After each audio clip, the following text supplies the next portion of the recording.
Paano kung sa makabilang buhay ka na mamaya?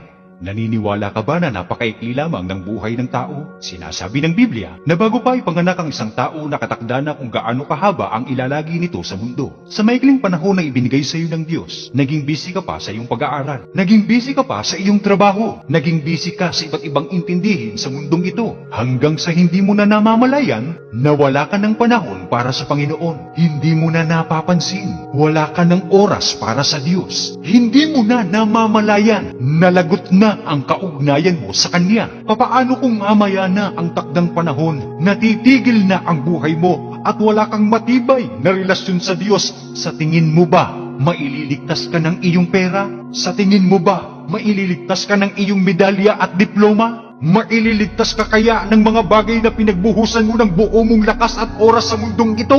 Hindi! Hindi ko sinasabing masamang magsikap para sa magandang kinabukasan. Hindi ko sinasabing masamang magsikap sa pag-aaral at paghahanap buhay.